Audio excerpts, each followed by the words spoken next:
नमस्कार दोस्तों, जैसा कि आप सब लोग जानते हैं कि सरकार के द्वारा रचा गए सब प्रोपोगंडे फेल हो चुके हैं और पब्लिक को पूरी तरह पता लग गया है। 26 तारीख का जो प्रोपोगंडा था वो भी गवर्नमेंट का फेल हो गया है। उनके द्वारा ये जो रचा गया इसलिए कहा जा रहा है क्योंकि वो उस आदमी की, दीप सिद्धू की, ये प्रधानमंत्री जी और ये अमित शाह जी के साथ भी फोटोएं थी, तो वो सब कुछ सरकार ने करवाया। हालांकि वहाँ मैं कहूँगा कि निशान साहब लगाने से कोई नुकसान तो नहीं हुआ, लेकिन वो टाइम नहीं था निशान साहब लगाने का, वो एक गलती है। वो उस गलती को गवर्नमेंट ने ब्लंडर बना दिया। 28 तारीख को जो गवर्नमेंट करना चाह रही थी वो नहीं हुआ। उसके बाद वहाँ पर सिख भाईचारे के साथ जो कुछ होता वो हम लोग सोच ही सकते हैं क्या होता, क्योंकि वहाँ लोग बहुत कम थे। वहाँ पर नंद किशोर जी भी अपने गुंडों के साथ पहुंचे। वो सारा कुछ वहाँ पर वो क्या करने गए थे? वो यही करने गए थे कि वहाँ पे लोगों की इज्जत के साथ भी खिलवाड़ हो सकता था, इस बात की भी आशंका है। तो वहाँ पर क्या कुछ हो सकता था। और हमने पहले भी देखा है कि बलात्कारियों के लिए तो यहाँ पर फ्लैग, अपना तिरंगा मार्च निकाले गए हैं भाजपाइयों के द्वारा, तो वो चीज़ बड़ी ही आम चीज़ है इन लोगों के लिए। तो वो सब कुछ हो सकता था। वैसे भी मैंने सुना है कि संघी जो इनका अपना संविधान है उसके अनुसार रेप को भी एक टूल माना गया है। तो बेशर्म लोग हैं ये, तो इन लोगों से हम लोगों को खुद बचना है।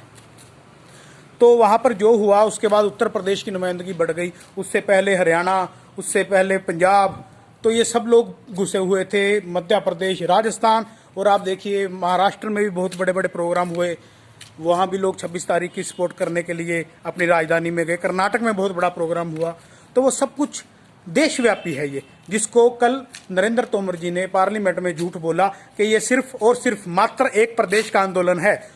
तो तोमर साहब, ये मात्र एक प्रदेश का आंदोलन नहीं है। इन सब चीज़ों को आप गिनिए। जो बड़ी बड़ी महापंचायतें हो रही हैं वो दूसरे प्रदेशों में हो रही हैं, वो पंजाब में नहीं हो रही, हरियाणा में हो रही हैं, वो उत्तर प्रदेश में हो रही हैं। और ये ऐसा प्रतीत हो रहा है कि ये आंदोलन अब घूमता हुआ उत्तर प्रदेश के साथ साथ बिहार में घुस जाएगा, जो ये मुझे अपने उसमें दिखाई दे रहा है। तो ये सरकार को मानना पड़ेगा, हर हाल में मानना पड़ेगा। प्रधानमंत्री जी ने जब कहा कि मैं सिर्फ एक कॉल दूर हूँ, तो उसके बाद प्रधानमंत्री जी तो साइलेंट हो गए, लेकिन इंटरनेट सेवाएं ठप कर दी गई और बड़ी बड़ी बैरिकेडिंग, कीले गाड़ दी गई, जिसके खिलाफ दुनिया बोली। एक रिहाना के ट्वीट ने सारे देश की मीडिया को और सेलिब्रिटीज़ को काम पर लगा दिया कि भाई अब गवर्नमेंट की इज्जत बचाओ और काम पर लग जाओ। तो उसके लिए अब हम लोग क्या कहें? ये तो उन लोगों को सोचना चाहिए कि ज़मीर नाम की भी एक चीज़ होती है। अगर मर गया हो तो बात अलग है, जिसका जिंदा है वो तो ज़रूर सोचेगा कि ये क्या हो रहा है। मैं सैल्यूट करूंगा कुछ सेलिब्रिटीज़ को जिन्होंने किसानों के हक में बात की। तो बड़े बड़े तोप चीज़ जो सेलिब्रिटीज़ थे वो सब तो बिक गए।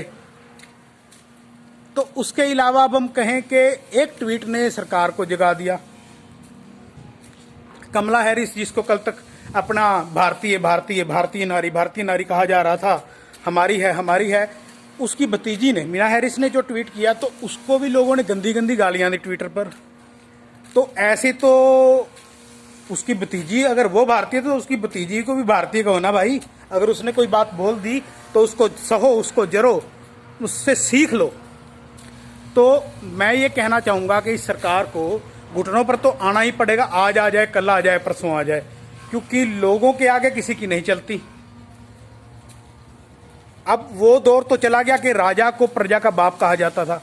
आजकल तो राजा प्रजा का बेटा है। प्रजा की वोटों से, प्रजा के मतलब लोगों की वोट से राजा पैदा होता है। तो ये बात अब राजा को समझनी होगी कि वो दिन लद गए, और समझ जाइए, अकल को हाथ मारिए और लोगों को उनका हक दे दीजिए। वहाँ पर बैठना इतना आसान नहीं है। लोग अपनी पीढ़ियों को बचाने के लिए बैठे हुए हैं, इस देश की रोटी को तिजोरी में घुसने से बचाने के लिए बैठे हुए हैं। तो कृपा करके लोगों के साथ अत्याचार बंद कीजिए।